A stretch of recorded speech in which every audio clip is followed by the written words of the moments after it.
사모하는 마음을 가지시고 이 자리에 또 나오신 분들, 그러나 또 온라인으로 함께 예배드리시는 분들, 동일한 마음으로 하나님께서 은혜 주시리라 믿습니다. 우리 특세 기간 동안 은혜 주신 우리 하나님께 먼저 감사와 영광의 박수를 우리 한번 올려드리도록 하겠습니다. 감사합니다. 감사합니다.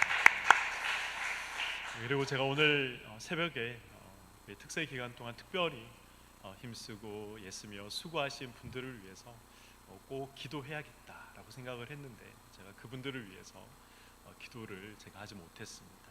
우리 반주로, 찬양으로, 그리고 또 안내와 간식과 보이지 않는 곳에서 우리 수고하신 봉사하신 분들이 계십니다. 하나님께서 다 알고 계시리라 생각을 합니다. 우리 그분들에게도 우리 격려와 또 위로의 우리 박수를 우리 드리도록 하겠습니다. 네, 감사합니다.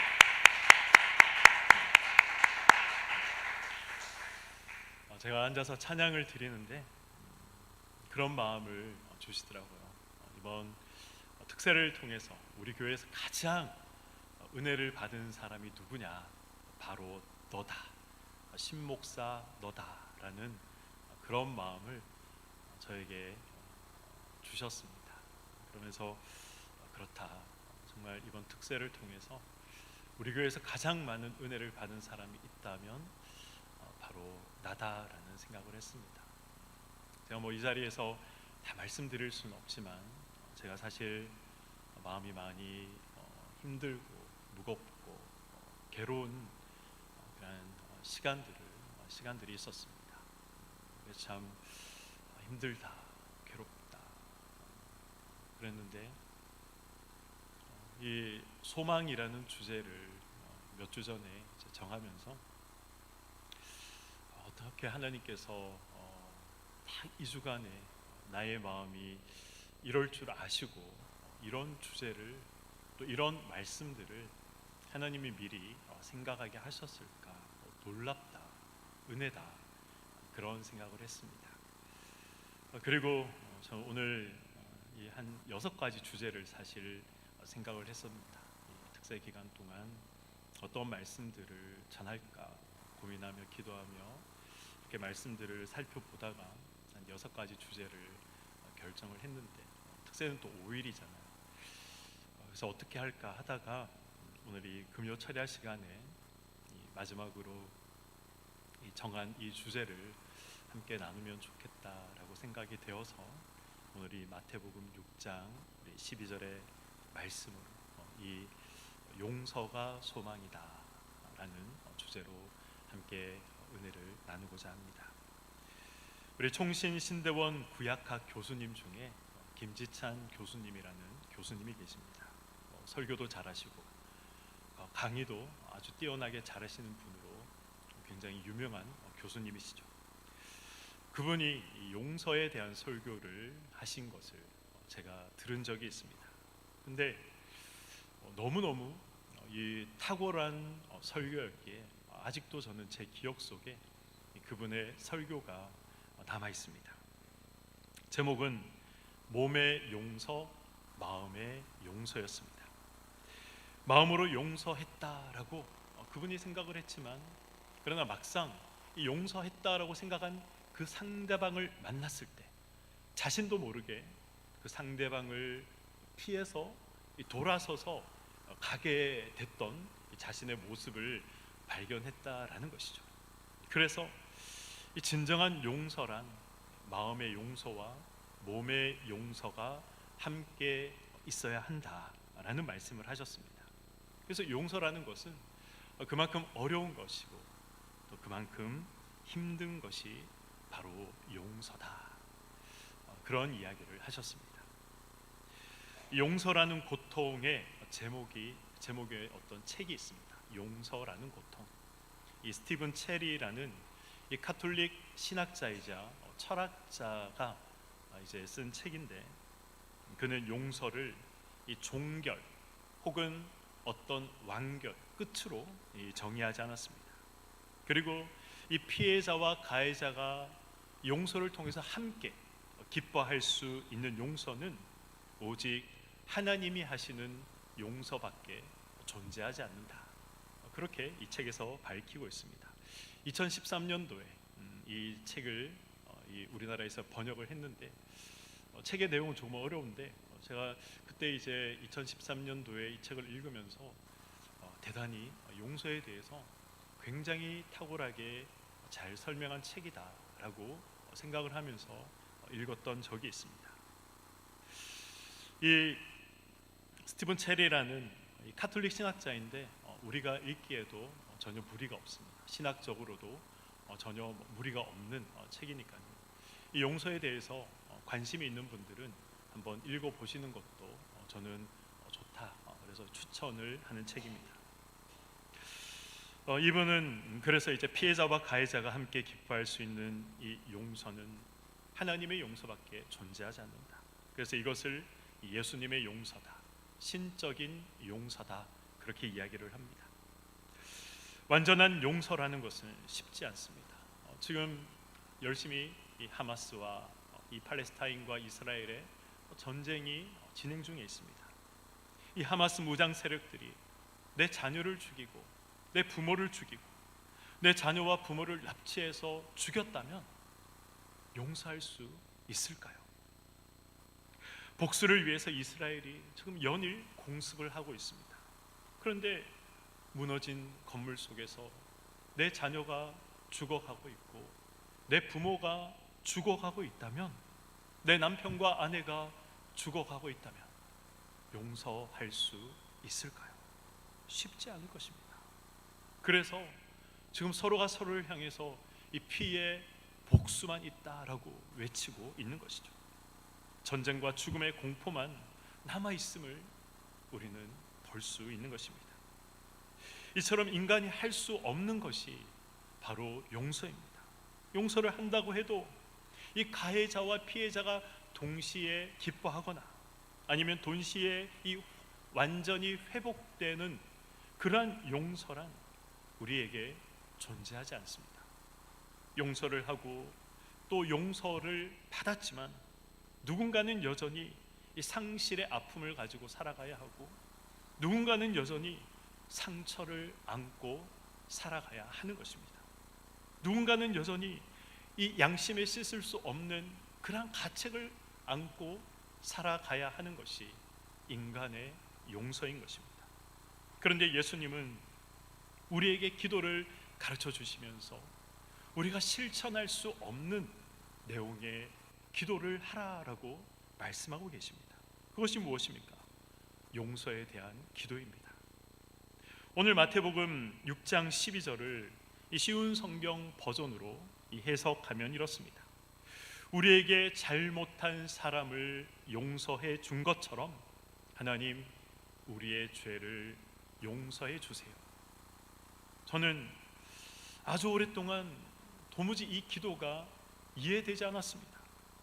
이 기도를 우리는 어떻게 이해합니까? 우리가 다른 사람을 용서해 준 것처럼 하나님도 나의 죄를 용서해 주셔야 됩니다.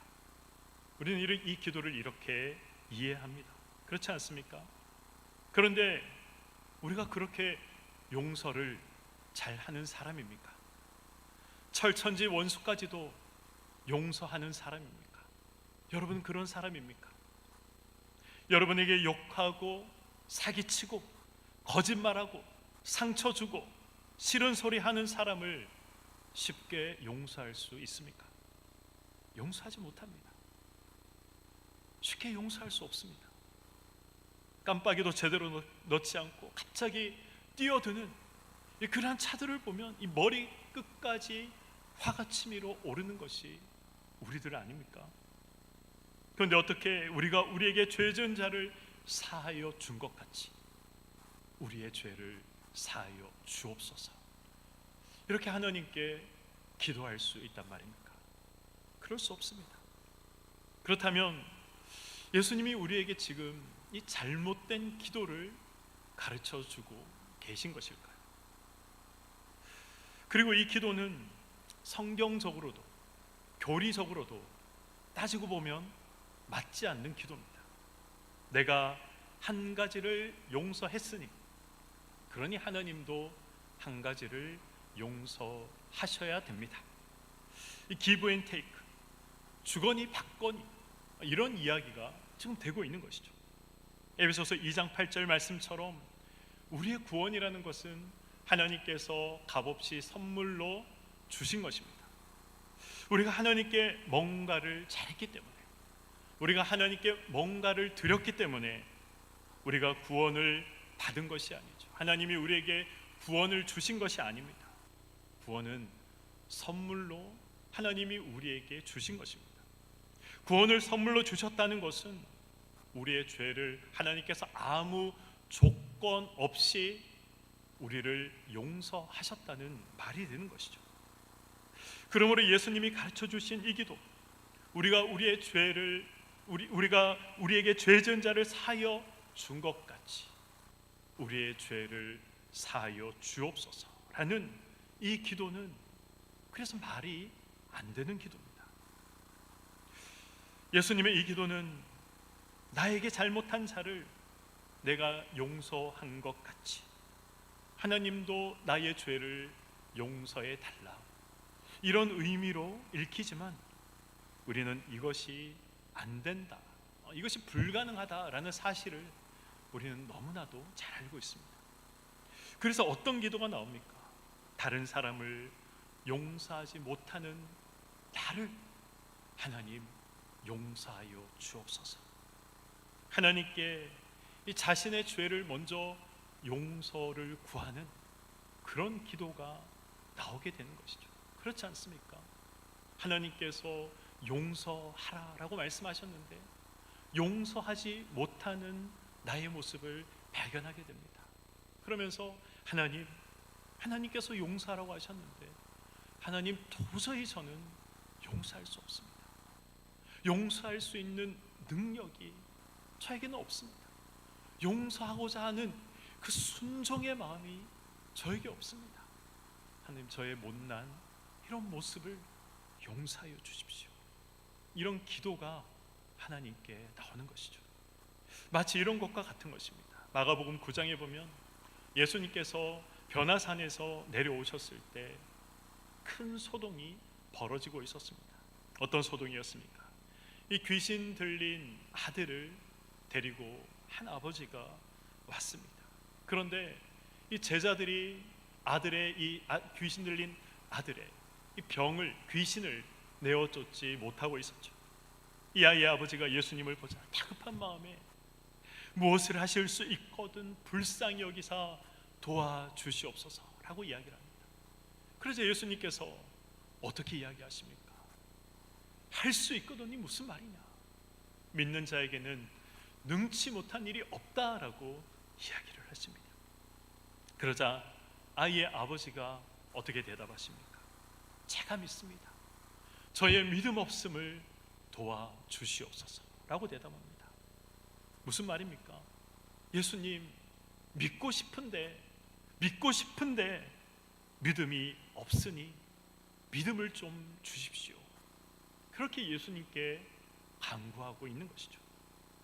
예수님이 우리에게 가르쳐 주신 기도가 그렇습니다. 용서하라 말씀하셨기에 우리는 용서해야 합니다. 용서해야 하지만 용서할 능력이 우리에게는 없습니다. 순종할 능력이 우리에게는 없습니다. 믿어야 하지만 믿음이 생기지 않아서 믿음 없음을 도와달라 부르짖었던 그 아버지처럼 주님, 용서해야 한다는 것을 잘 알고 있지만 그러나 용서가 잘 안 됩니다. 용서하는 것이 너무나도 어렵습니다. 그러니 부디 못난 저부터 용서하여 주옵소서. 그래서 용서할 수 있는 자가 되게 하여 주옵소서. 이것이 예수님께서 우리에게 가르쳐 주신 기도의 원래 의미인 것입니다. 마태복음 18장에 베드로가 예수님께 묻습니다. 예수님, 형제가 죄를 지으면, 형제가 잘못하면 7번을 용서하면 되겠습니까? 그렇게 묻습니다. 한 번 용서하는 것도 쉽지 않은데 7번 용서하는 것 너무나도 대단한 일 아닙니까? 생각해 보시기 바랍니다. 나에게 동일한 잘못을 7번이나 반복해서 상처 준 그러한 사람을 7번이나 똑같이 용서를 했다면 그러한 사람은 사람들로부터 당신은 성인군자다, 당신은 속도 없는 사람이야, 그렇게 사람들로부터 이야기 들을 것입니다.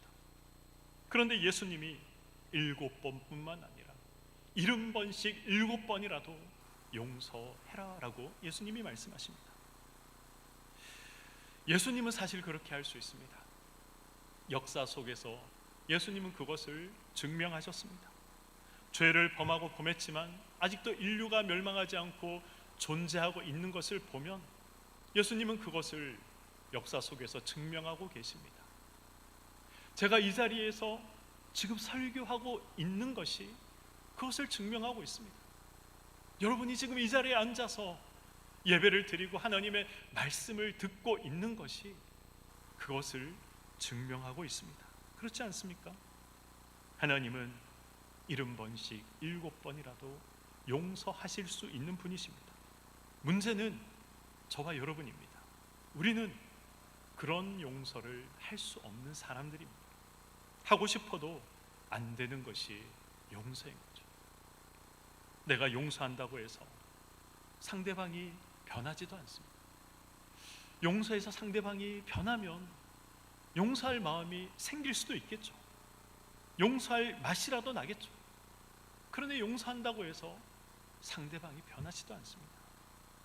그리고 세상을 살다가 보면 이 불편한 인간관계 때문에 어쩔 수 없이 또 용서를 할 때가 있죠. 그리고 주위 사람들이 자기들이 불편하니까 나에게 용서를 강요할 때도 있습니다. 그러나 가장 마음이 불편한 경우는 용서를 해야 하거나 용서를 구해야 하는 사람이 죽었을 경우 우리가 가장 마음이 불편하죠. 내가 용서해야 할 대상이든 아니면 내가 용서를 구해야 할 대상이든 상대방이 먼저 세상을 떠나버리면 그것만큼 나의 마음을 불편하게 하는 것도 없습니다. 그러나 우리에게 한 가지 위로가 되는 것은 우리가 하나님 앞에 섰을 때 하나님 앞에서는 용서해야 할 자와 용서를 받아야 할 자로 우리가 만나지 않는다는 것입니다. 믿는 자가 하나님 앞에 섰을 때 이미 우리의 모든 문제는 해결된 상태로 우리는 만난다는 것입니다. 그러나 이 땅을 사는 동안에는 불편합니다. 그래서 사람들은 우리에게 용서를 강요합니다. 특별히 신앙을 가진 사람들은 아니 예수님이 70번씩 7번이라도 용서하라고 하지 않았느냐, 너는 왜 용서를 하지 않느냐 라고 이야기하면서 강요합니다. 예수님이 원수 사랑하라고 하지 않았느냐, 근데 넌 왜 용서를 하지 않느냐 라고 이야기하면서 용서를 강요합니다. 이런 강요 때문에 우리의 마음이 더 괴롭습니다. 손양원 목사님을 잘 알고 계실 것입니다. 여수 애양원에서 이 한센병 환자들을 돌보시면서 목회를 하셨습니다. 근데 1948년 이 여순 반란 사건 때 사랑하는 두 아들, 이 동인, 동신, 이 두 아들이 모두 이 반란 세력에 의해서 죽임을 당하게 됩니다. 반란이 진압되고 안재선이라는 이 학생이 목사님의 두 아들을 죽였다라는 사실이 이제 밝혀집니다. 잘 아시는 것처럼 이 손양원 목사님은 이 안재선이라는 이 학생을 용서하고 양자로 삼게 됩니다. 그런데 나중에 이 안재선 씨가 고백하기를 자신은 일평생 마음이 괴로웠다는 거예요. 인간의 용서란 그런 것이죠. 손양원 목사님처럼 어떻게 그런 용서를 할 수 있을까? 정말 놀라운 용서이지만 그러나 그 용서를 받은 사람은 괴롭게 또 일평생을 살아갈 수 있는 것입니다. 마음에 이 양심의 가책, 미안함, 이러한 것들을 가지고 살아갈 수 있는 것이죠. 예수님의 용서가 놀라운 이유가 무엇입니까?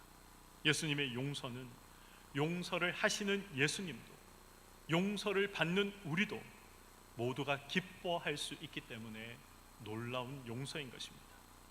수가성 여인이 예수님께 죄 사함을 받고 기뻐 뛰면서 마을로 들어갔던 것을 생각해 보시기 바랍니다. 중풍병 걸린 자가 죄 사함을 받고 그가 기뻐하며 하나님께 영광을 돌린 사실을 한번 기억해 보시기를 바랍니다. 사함을 받았다라는 이 말은 마치 처음부터 없는 것처럼 되었다라는 그런 의미입니다. 이 완전한 관계의 회복이 있는 이 용서는 오직 하나님만이 하실 수가 있습니다. 그러나 인간과 인간의 용서란 그렇지 않습니다.